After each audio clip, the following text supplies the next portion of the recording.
आज की डेट में लाइफ पार्टनर चुनना एक सिग्निफिकेंट डिसीजन है। अब कोर्ट मैरिज जो है वो बहुत ही एक सिंप्लीफाइड और एक्सक्लूसिव तरीका है शादी करने का। Low budget and low tantrums, ये एक ऐसा लीगल प्रोविजन है जो हमारे इंडियन लॉ में प्रोवाइड कराया गया है स्पेशली उन कपल्स के लिए जो इंटर रिलीजन मैरिज करना चाहते हैं। एक रीसेंट एग्जांपल हम देख सकते हैं सोनाक्षी सिन्हा की वेडिंग से। रीजन, सोनाक्षी सिन्हा जो है वो हिंदू रिलीजन ही कंटिन्यू करेंगी और जो उनके हस्बैंड है जाहिर वो अपना मुस्लिम रिलीजन को फॉलो करेंगे। ये प्रोसीजर इंडिया के सारे स्टेट्स में एक ही तरीके से फॉलो होता है, जिसमें वो अपना इंटेंशन शो करते हैं कि उनको शादी करनी है। व्हाट आर द कंडीशंस जो कि फुलफिल होनी चाहिए स्पेशल मैरिज एक्ट में शादी परफॉर्म करने के लिए।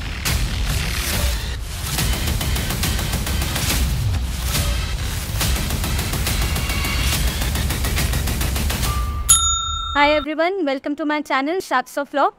इस चैनल को अगर अभी तक सब्सक्राइब नहीं किया है तो सब्सक्राइब कर दीजिए और बेल आइकन का बटन ज़रूर दबा दीजिए। आज की डेट में लाइफ पार्टनर चुनना एक सिग्निफिकेंट डिसीजन है। उससे भी क्रिटिकल और इम्पॉर्टेंट डिसीजन है उसको इम्प्लीमेंट करना, मतलब शादी करना। और बहुत सारे तरीके हो गए हैं, बहुत सारे टाइप्स ऑफ यूनियंस आजकल सोसाइटी में हमारे देखे जाने लगे हैं। जिस तरीके से कपल्स शादी करना चाहते हैं, कुछ बहुत सोशल ग्रैंड वेडिंग करना चाहते हैं, कुछ बहुत क्लोज रिलेटिव्स के साथ करना चाहते हैं, कोई डेस्टिनेशन वेडिंग परफॉर्म कर रहा है, तो किसी को बहुत सिंपल रखना है उस वेडिंग को, तो उसके लिए अप्रोच किया जाता है कोर्ट वेडिंग, यानी कि कोर्ट मैरिज। अब कोर्ट मैरिज जो है वो बहुत ही एक सिंप्लीफाइड और एक्सक्लूसिव तरीका है शादी करने का। Low budget and low tantrums. अब अगर कोर्ट मैरिज की बात करें तो सबसे इम्पॉर्टेंट और सिग्निफिकेंट एक्ट यहाँ पे है स्पेशल मैरिज एक्ट। ये एक ऐसा लीगल प्रोविजन है जो हमारे इंडियन लॉ में प्रोवाइड कराया गया है स्पेशली उन कपल्स के लिए जो इंटर रिलीजन मैरिज करना चाहते हैं। यहाँ पे उनकी मैरिज को एक लीगल वैलिडेशन भी मिल जाता है, प्लस जो उनके अपने रिस्पेक्टिव रिलीजन्स हैं उनको कंटिन्यू करते हुए लोग जो है मैरिज परफॉर्म कर सकते हैं। इसका एक रीसेंट एग्जाम्पल हम देख सकते हैं सोनाक्षी सिन्हा की वेडिंग से। सोनाक्षी सिन्हा हिंदू और जो उनके हस्बैंड है वो मुस्लिम, तो उन दोनों ने जो अपनी मैरिज है वो स्पेशल मैरिज एक्ट में रजिस्टर कराई है। रीजन, सोनाक्षी सिन्हा जो है वो हिंदू रिलीजन ही कंटिन्यू करेंगी और जो उनके हस्बैंड है जाहिर खान वो अपना मुस्लिम रिलीजन को फॉलो करेंगे। कोर्ट मैरिज एक ऐसा प्रोविजन है जो कि एज पर लॉ बहुत सिंप्लीफाइड भी है और बहुत यूनिक है। ये प्रोसीजर इंडिया के सारे स्टेट्स में एक ही तरीके से फॉलो होता है। स्पेशल मैरिज एक्ट में होता क्या है कि जो ब्राइड एंड ब्राइड ग्रूम है वो जाके एक नोटिस देते हैं मैरिज ऑफिसर को। मैरिज ऑफिसर यानी कि सब डिविजनल मजिस्ट्रेट, जिसमें वो अपना इंटेंशन शो करते हैं कि उनको शादी करनी है।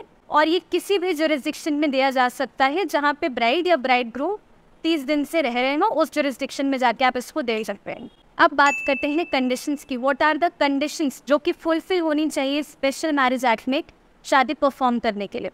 तो पहली कंडीशन ऑब्वियसली जो है वो एज फैक्टर है। ब्राइड की जो एज है वो 18 प्लस होनी चाहिए। जो ब्राइड ग्रूम है उसकी एज 21 प्लस होनी चाहिए। जो ब्राइड एंड ब्राइड ग्रूम है वो किसी प्रोहिबिटेड रिलेशनशिप में नहीं आने चाहिए, यानी कि अगर हिंदूज हैं या हिंदू एक भी पार्टनर है तो सपिंडर रिलेशनशिप नहीं होना चाहिए। सपिंडर रिलेशनशिप हम अपने प्रीवियस वीडियो में डिस्कस कर चुके हैं, उसका लिंक डिस्क्रिप्शन बॉक्स में आपको मिल जाएगा। दोनों ही पार्टनर्स का वैलिड कंसेंट होना चाहिए शादी के लिए। दोनों पार्टनर्स जो है वो साउंड माइंड के होने चाहिए। दोनों जो पार्टनर्स हैं वो अपनी अकॉर्डिंगली उस प्रेजेंट नॉलेज के टाइम फिट होने चाहिए कि वो आगे अपनी फैमिली बढ़ा सकते हैं, फैमिली प्लानिंग कर सकते हैं। कोई भी इंसेन नहीं होना चाहिए। सबसे इम्पॉर्टेंट, दोनों में से किसी भी पार्टनर का कोई प्रीवियस या एक्स स्पाउस हो तो वो लिविंग नहीं होना चाहिए। मतलब कि अगर ये सेकंड मैरिज भी है और पार्टनर की अगर डेथ हो चुकी है तो डेथ सर्टिफिकेट होना चाहिए।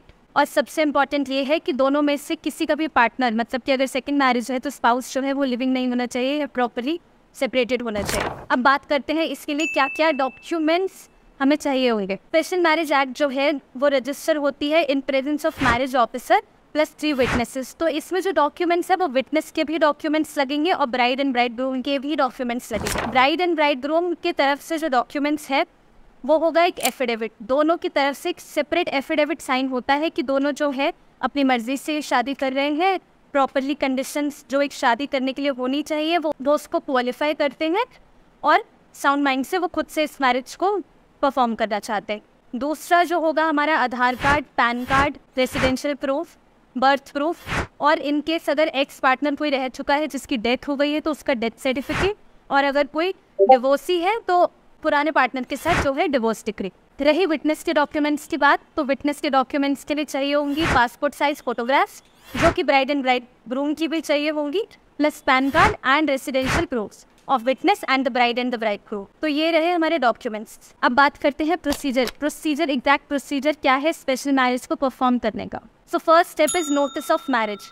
अब नोटिस ऑफ मैरिज क्या होता है? नोटिस ऑफ मैरिज है कि ब्राइड एंड ब्राइडग्रूम अपना इंटेंशन शो कर रहे हैं मैरिज ऑफिसर को कि वो शादी करना चाहते हैं, परफॉर्म करना चाहते हैं, इर्रिस्पेक्टिव ऑफ कोई भी उनका रिलीजन रहा हो। तो वो schedule 2 of special marriage act 1954 के अकॉर्डिंग जो भी एक प्रिस्क्राइब्ड फॉर्मेट है, वो फॉर्मेट का जो लिंक है वो डिस्क्रिप्शन बॉक्स में दे दिया जाएगा आपके रेफरेंस के लिए।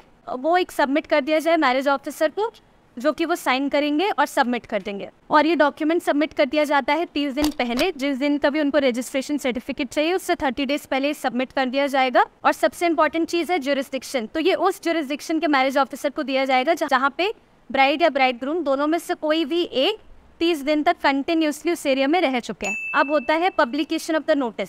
पब्लिकेशन ऑफ द नोटिस का मतलब है कि जो मैरिज ऑफिसर है जिसको आपने अपना इंटेंशन शो किया है, आपने एप्लीकेशन दिया है शादी के लिए, वो उस एप्लीकेशन को एक ऐसे एरिया में अपने ऑफिस में लगा देते हैं जो कि आप कह सकते हैं काफ़ी विजिबल एरिया है, पब्लिक स्पेस है, जिससे कि ये पता चलता है कि उस शादी से किसी को कोई ऑब्जेक्शन तो नहीं। बाकायदा वो नोटिस वहाँ पे 30 डेज तक रहता है। इन केस 30 डेज तक कोई ऑब्जेक्शन नहीं आता है उस नोटिस पे, तो ये प्रोसीजर को आगे बढ़ाया जाता है। और अगर ऑब्जेक्शन आता है तो उसको उस अकॉर्डिंग ट्रीट किया जाता है। अब बात करते हैं कि अगर ऑब्जेक्शन आ जाता है तो सपोज वो नोटिस वहाँ पब्लिक प्लेस पे लगा हुआ है और नोटिस लगने से 30 दिन के अंदर अंदर उस नोटिस पे कोई ऑब्जेक्शन आ जाता है, तो जो मैरिज ऑफिसर है वो उसको प्रॉपर वेरीफाई करेगा, इन्वेस्टिगेट करेगा कि जो ऑब्जेक्शन है वो किस वजह से आया है। वो लीगल ग्राउंड की वजह से आना चाहिए। सपोज की प्रोहिबिटेड डिग्रीज हैं, शादी किसी XYZ लीगल ग्राउंड की वजह से नहीं हो सकती, तब तो वो ऑब्जेक्शन वैलिड होगा और आपकी जो शादी की एप्लीकेशन है उसे कैंसिल कर दिया जाएगा। बट अगर ऑब्जेक्शन किसी पर्सनल ग्राउंड पे है और मैरिज ऑफिसर को वो बिल्कुल भी नहीं लग रहा है कि एक ये वैलिड ग्राउंड है और इसकी वजह से शादी रोकी जानी चाहिए, तो वो इस प्रोसीजर को आगे बढ़ाएंगे, ऑब्जेक्शन को डिसमिस कर दिया जाएगा और आगे प्रोसीड किया जाएगा शादी में। अब नेक्स्ट, अगर ऑब्जेक्शन हट जाता है तो नेक्स्ट स्टेप क्या है? नेक्स्ट स्टेप है declaration by the witness and the parties. अब एक डिक्लेरेशन जो कि शेड्यूल 3 में ऑफ स्पेशल मैरिज एक्ट 1954 में दिया गया है, अगेन उसका लिंक आपको डिस्क्रिप्शन बॉक्स में मिल जाएगा। वो डिक्लेरेशन ये बताता है कि दोनों ही साउंड माइंड से शादी कर रहे हैं, दोनों का कंसेंट वैलिड है, और भी बहुत डिटेल्स उसमें मेंशन की जाती हैं। तो parties along with the witness सबको ये डिक्लेरेशन साइन करना होता है और वो जो डिक्लेरेशन है मैरिज ऑफिसर की साइन होने के बाद कोर्ट में प्रेजेंट कर दिया जाता है। अब बात आती है मैरिज सर्टिफिकेट की। अब जब आपका ये सारा प्रोसीजर पूरा हो जाता है अलॉन्ग विद द डिक्लेरेशन, तो आप 30 डेज के बाद, जिस दिन से आपने एप्लीकेशन डाला था, आप 30th डे पे मैरिज ऑफिसर के सामने प्रेजेंट हो सकते हैं, मैरिज सर्टिफिकेट पे साइन कर सकते हैं, उस पर मैरिज ऑफिसर के भी साइन रहते हैं और वहाँ से एक वैलिड मैरिज सर्टिफिकेट रिसीव कर सकते हैं। और इस तरीके से जो आपकी शादी है वो वैलिड हो जाती है, उसको बाकायदा एक लीगल वैलिडेशन मिल जाता है। तो स्पेशल मैरिज एक्ट एक इकलौता ऐसा प्रोविज़न है जो इर्रिस्पेक्टिव ऑफ रिलीजन, आप हिंदू, मुस्लिम, जैन, बुद्धिस्ट, क्रिश्चियन, किसी भी कास्ट, किसी भी रिलीजन से हैं, स्पेशल मैरिज एक्ट में मैरिज परफॉर्म कर सकते हैं अपने रिलीजन को बिना छोड़े और उसी चीज़ को कंटिन्यू करते हुए विद योर फेथ। तो ये बहुत अच्छा प्रोविज़न हमारे लॉ में है। होप सो आपको ये वीडियो पसंद आया होगा। कोर्ट मैरिज से रिलेटेड आपके कुछ भी सवाल हो, आप हमारे हेल्प डेस्क नंबर पे कांटेक्ट कर सकते हैं या कमेंट में भी पूछ सकते हैं, because at Shaks of law we provide right responses at right time.